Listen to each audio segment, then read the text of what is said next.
Hello guys, नमस्कार, जय हिंद। स्वागत है आपका मेरे यूट्यूब चैनल पे जिसका नाम है सौरवी एजुकेशन हब। तो बच्चों, आज हम पढ़ रहे हैं हमारी क्लास 9th की साइंस का जो चैप्टर 4 है, परमाणु की संरचना। इसके क्वेश्चन आंसर, ये वो क्वेश्चन आंसर हैं जो चैप्टर के बाद दिए गए हैं। बच्चों, चैप्टर के बीच के क्वेश्चन आंसर मैं आपको कंप्लीट करा चुकी हूँ, वो आपको हमारी प्लेलिस्ट में ज़रूर मिलेंगे। आप लोगों को ये वीडियो 2 पार्ट में आएगी। पार्ट फर्स्ट ये रहा अभी आज मैं जो बता रही हूँ, और पार्ट सेकंड नेक्स्ट वीडियो में आएगा। तो चलिए, टाइम खराब नहीं करते हैं आपका भी। आप लोग कर लीजिए चैनल को सब्सक्राइब, बेल आइकन पर ज़रूर क्लिक करिए और चलिए मेरे साथ। तो देखिए बच्चों, ये हमारे पास जो देखिए बुक्स का फ़र्क है। जो नया सिलेबस है उसमें 19 क्वेश्चन है टोटल 2026 की बुक के अकॉर्डिंग। तो पहला क्वेश्चन देख रहे हैं हम, इलेक्ट्रॉन, प्रोटॉन और न्यूट्रॉन के गुणों की तुलना करिए। देखिए, ये मैंने बताया था, ये तीनों अपरमाणुक कण हैं। कौन से कण हैं बच्चों?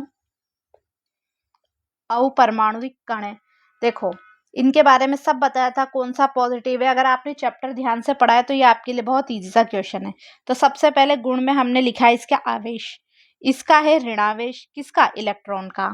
प्रोटॉन पे होता है धनावेश और न्यूट्रॉन पे कोई आवेश नहीं होता, बताया था मैंने।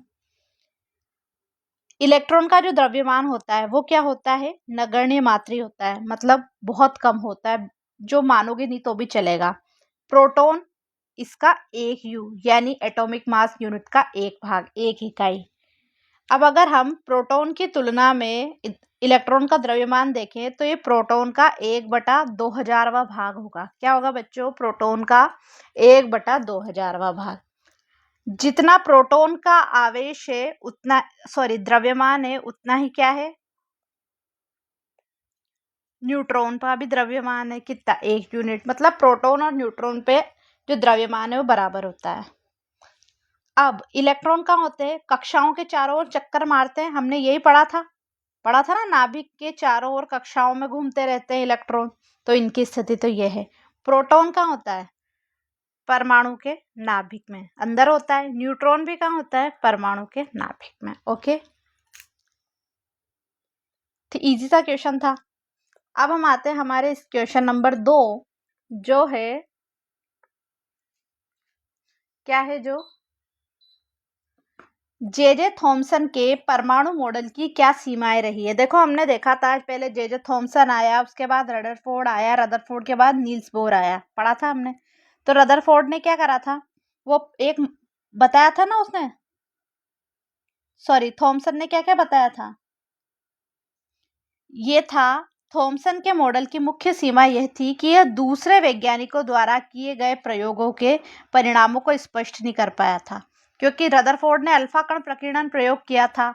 उससे पहले थॉमसन का वो मॉडल याद है आपको, तरबूज वाला, मैंने एक्सप्लेन किया था, प्लम पुडिंग मॉडल, जिसमें बीज जैसे इलेक्ट्रॉन थे।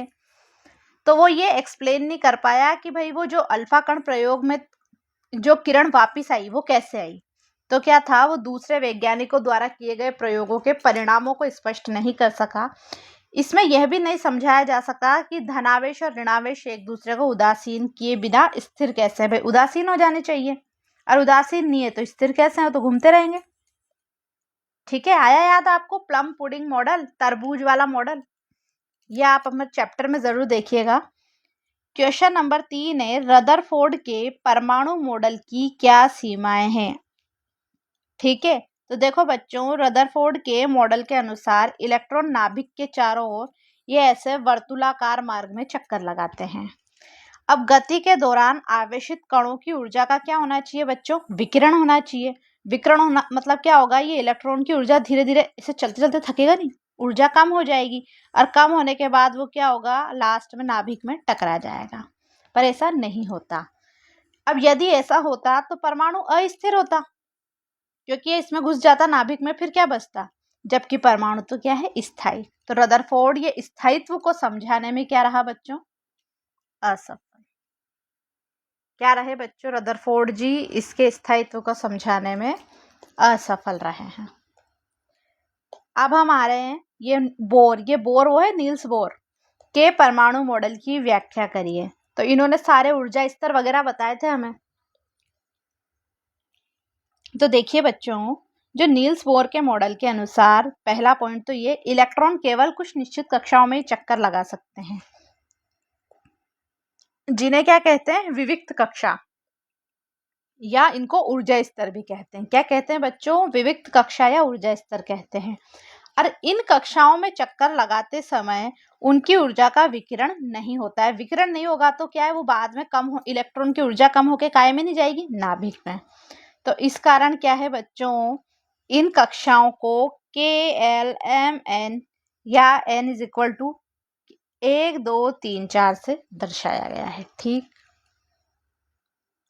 अब हम देख रहे हैं हमारा क्वेश्चन नंबर 5, जो क्या है, इस अध्याय में दिए गए सभी परमाणु मॉडलों की तुलना करनी है। 3 परमाणु मॉडल मैंने आपको चैप्टर में पढ़ाए थे, थॉमसन, रदरफोर्ड, नील्स बोर। आया याद आपको? थॉमसन का तो प्लम पुडिंग, रदरफोर्ड का अल्फा कण प्रकीर्णन प्रयोग, और नील्स बोर ने वो क्या बताया था कि भाई वो ऊर्जा स्तर होते हैं ये निश्चित होते हैं, ऊर्जा का लॉस नहीं होता। ये बोर ने बताया था। रदरफोर्ड ने क्या बताया था कि एक धनावेशित नाभिक होता है, उसके चारों ओर इलेक्ट्रॉन चक्कर लगाते हैं, बताया था ना। तो देखिए, इन तीनों मॉडल की तुलना करी तो थॉमसन ने क्या बताया, परमाणु एक धनावेशित गोला है। अब ये वो वाला तरबूज बनाया, वो वाला याद आया आपको डायग्राम, जिस तरबूज बनाया था, रेड पार्ट तो है धनावेशित गोला जिसमें इलेक्ट्रॉन तरबूज के बीज की तरह फंसे होते हैं। ये थॉमसन ने समझाया था हमें। अब जो रदरफोर्ड है, इसने क्या बताया था कि परमाणु के केंद्र में धनावेशित गोला है। क्यों? क्योंकि वो अल्फा कण प्रकीर्णन प्रयोग में एक अल्फा कण गया और टकरा के वापस लौट गया।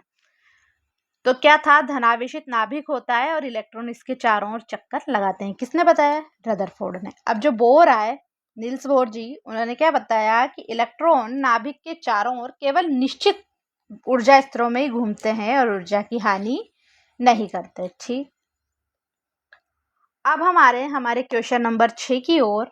पहले 18 तत्वों के विभिन्न कक्षों में इलेक्ट्रॉन वितरण के नियमों को स्पष्ट करें। अब हमने ये पढ़ा था, इलेक्ट्रॉनों की अधिकतम संख्या का सूत्र था 2।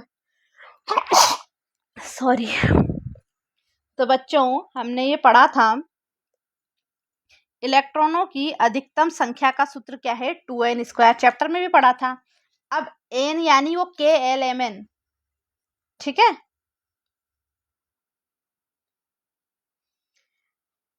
तो यहाँ हम n की वैल्यू रखेंगे। जैसे अगर हमें k के लिए मानिए, आगे मैं एक्सप्लेन कर रही हूँ आपको, अगर हमें k में कितने इलेक्ट्रॉन आएंगे तो k का साइन नंबर क्या है, 1। तो अगर हमारे पास फॉर्मूला है 2n², तो क्या करेंगे, 2 अपनी जगह, डॉट, n की वैल्यू 1 और स्क्वायर। 1 का स्क्वायर कितना होता है, 1। तो ये 1 2 से मल्टीप्लाई हुआ तो क्या आया, 2।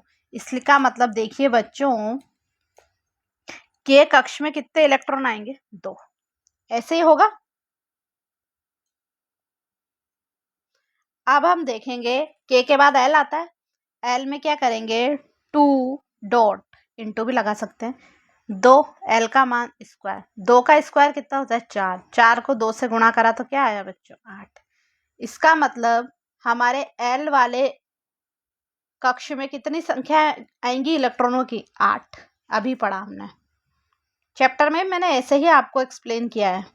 अब उसके बाद KL हो गया। अब आते हैं हम M यानी तीसरा नंबर। क्या बच्चों, M यानी तीसरा नंबर, M बराबर 3। तो 2 इंटू 3 का स्क्वायर, 3 का स्क्वायर होगा 9। 9 दूनी कितने हो गए बच्चों, 18। कितने हो गए बच्चों, 18।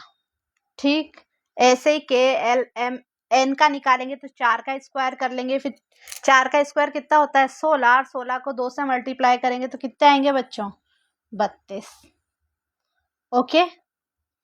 अब सबसे बाहरी कक्ष में इलेक्ट्रॉनों की अधिकतम संख्या 8 हो सकती है। हमने पढ़ा था उस संयोजकताओं के टाइम की सबसे बाहरी वाले कक्ष में इलेक्ट्रॉन संख्या 8 ही रह सकती है। तो देखो बच्चों, अगर किसी परमाणु के कक्षों में इलेक्ट्रॉन तब तक स्थान नहीं लेते जब तक पहले भीतर वाले पूरे नहीं भर जाते। पहले अंदर वाला भरेगा, फिर उसके बाहर वाला, फिर उसके मतलब पहले के में इलेक्ट्रॉन जाएंगे, फिर एल में जाएंगे, फिर एम में जाएंगे, फिर एन में। ऐसे होता है। ये कक्ष क्या है, क्रमानुसार बनते हैं, छोटे से बड़े की ओर बढ़ते हैं। ओके, यही हमारा इलेक्ट्रॉन वितरण के नियम है। आप अच्छे से देख लीजिएगा। वैसे चैप्टर में मैंने एक्सप्लेन भी किया था, तो जिन्होंने चैप्टर पढ़ा उनके लिए तो ये क्वेश्चन आंसर बहुत ईजी है। अब हम आते हैं हमारे क्वेश्चन नंबर 7 की ओर। सिलिकॉन, जिसको हम SI से रिप्रेजेंट करते हैं, और इसका परमाणु संख्या कितनी है, 14। कितनी है बच्चों, 14। और ऑक्सीजन, ऑक्सीजन को हम O से रिप्रेजेंट करते हैं, और इसकी जो परमाणु संख्या है, परमाणु क्रमांक कितना है, 8। संयोजकता की परिभाषा देनी है हमें इनका उदाहरण देते हुए। तो बच्चों, पहली बात तो संयोजकता की डेफिनेशन आपको याद होनी चाहिए। परमाणु के बाहरी कक्ष को, वो जो बाहर वाला पढ़ाया था ना मैंने चैप्टर में, कि अगर 2 कम पड़ रहे हैं तो 2 क्या करेगा, अगर बाकी सब भर रहे हैं और 2 कम पड़ रहे हैं तो 2 ले लेगा, और सारे खाली हैं बस 2 ही हैं तो क्या करेगा, 2 दे देगा। तो क्या था बच्चों, परमाणु के बाहरी कक्ष को पूर्ण करने के लिए 8 होना चाहिए, टोटल अष्टक पूरा होना चाहिए। इलेक्ट्रॉनों की साझेदारी, ग्रहण, या तो ग्रहण करेंगे या त्याग करेंगे। इस क्षमता को क्या कहते हैं, संयोजकता। अब देख रहे हैं हम सिलिकॉन के अकॉर्डिंग 14 है इसका परमाणु क्रमांक। तो इलेक्ट्रॉनिक विन्यास 14 है, तो कैसे लिखेंगे, पहले में 2 आएंगे के में, उसके बाद एल में कितने आते हैं, 8। ऐसे ही हुआ, ठीक है। अब बचे कितने, 10 तो हो गए, फिर ये 4। तो अब ये 4 इलेक्ट्रॉन है, तो अष्टक पूरा करने के लिए क्या करेंगे, साझा करेंगे। तो क्या करेंगे, इसकी संयोजकता कितनी बनेगी, 4। या तो ये 4 ले लेंगे या 4 दे देंगे। अब आ रहे हैं हम ऑक्सीजन पे। इलेक्ट्रॉनिक विन्यास कैसे बनेगा, 8 संख्या है इसकी, तो पहले में 2, बचे 6 दूसरे में, हो गए। तो अब ये क्या करेंगे, 2 कम पड़ रहे हैं, बाहरी कक्ष में 6 इलेक्ट्रॉन है, 2 कम पड़ रहे हैं, तो क्या करेंगे, ग्रहण करेंगे। तो संयोजकता कितनी बनेगी बच्चों, 2। कितनी बनेगी बच्चों, 2। अब 8वां क्वेश्चन है हमारा, उदाहरण के साथ व्याख्या करिए कि परमाणु संख्या, द्रव्यमान संख्या, समस्थानिक और समभारिक समस्थानिकों के कोई 2 उपयोग भी लिखने हैं। ये मैंने चैप्टर में सब एक्सप्लेन, डायग्राम बना बना के आपको समझाया था कि परमाणु संख्या क्या होती है, नाभिक में उपस्थित प्रोटॉनों की संख्या। जितने प्रोटॉन होंगे उतनी परमाणु संख्या है। जैसे कार्बन के लिए 6 होती है परमाणु संख्या, तो इसमें क्या है, प्रोटॉन भी 6 है। अब प्रोटॉन जितने हैं उतनी परमाणु संख्या। अब द्रव्यमान संख्या क्या होती है, प्रोटॉन प्लस न्यूट्रॉनों की कुल संख्या। जैसे कार्बन की तो परमाणु संख्या तो 6 है, यानी प्रोटॉन की संख्या है 6, और 6 ही न्यूट्रॉन होंगे। अभी पढ़ा हमने, जितने प्रोटॉन उतने न्यूट्रॉन, तो 6 और 6 कितने हो गए, 12। इसको ए से बताते हैं। समस्थानिक, एक ही तत्व के परमाणु जिनकी परमाणु संख्या तो हो समान परंतु द्रव्यमान हो भिन्न भिन्न। समस्थानिक यानी स्थान समान, परमाणु संख्या समान, परंतु द्रव्यमान संख्या क्या हो, अलग अलग। जैसे ये कार्बन 6-12 वाला और कार्बन 6-14 वाला, मतलब ये परमाणु संख्या, ये नीचे जेड लिखते हैं वो तो समान है, बट ये ए अलग अलग है। इसका 12 है द्रव्यमान और इसका 14 है। समभारिक क्या होता है बच्चों, अलग अलग तत्वों के परमाणु जिनकी द्रव्यमान संख्या तो हो समान परंतु परमाणु संख्या क्या हो, भिन्न। ये मैंने उस चैप्टर में पढ़ाया था जब पढ़ाया था आर्गन और कैल्शियम। परमाणु संख्या तो है इसकी 18, आर्गन की, कैल्शियम की 20 है, पर इन दोनों का जो द्रव्यमान संख्या है वो कितनी है, 40। अब हमें क्या पूछा है, समस्थानिकों के 2 उपयोग। तो ये उसमें भी पढ़ाया था मैंने कि यूरेनियम के एक समस्थानिक का उपयोग परमाणु भट्टी में ईंधन के रूप में होता है। क्या होता है बच्चों, परमाणु भट्टी में ईंधन के रूप में। और दूसरा बताया था चैप्टर में भी कि कोबाल्ट के समस्थानिक का उपयोग कैंसर के उपचार में होता है। तो बच्चों, ये हमारा क्वेश्चन आंसर का पार्ट 1 कंप्लीट हुआ। पार्ट 1 देखेंगे हम नेक्स्ट वीडियो में। तब तक के लिए आप लोगों को क्या करना है, चैनल को लाइक करना है, कमेंट करके ज़रूर बताना है, सब्सक्राइब करना है, अपने दोस्तों में शेयर करना है। तो मिलते हैं नेक्स्ट वीडियो में बच्चों, तब तक के लिए बाय।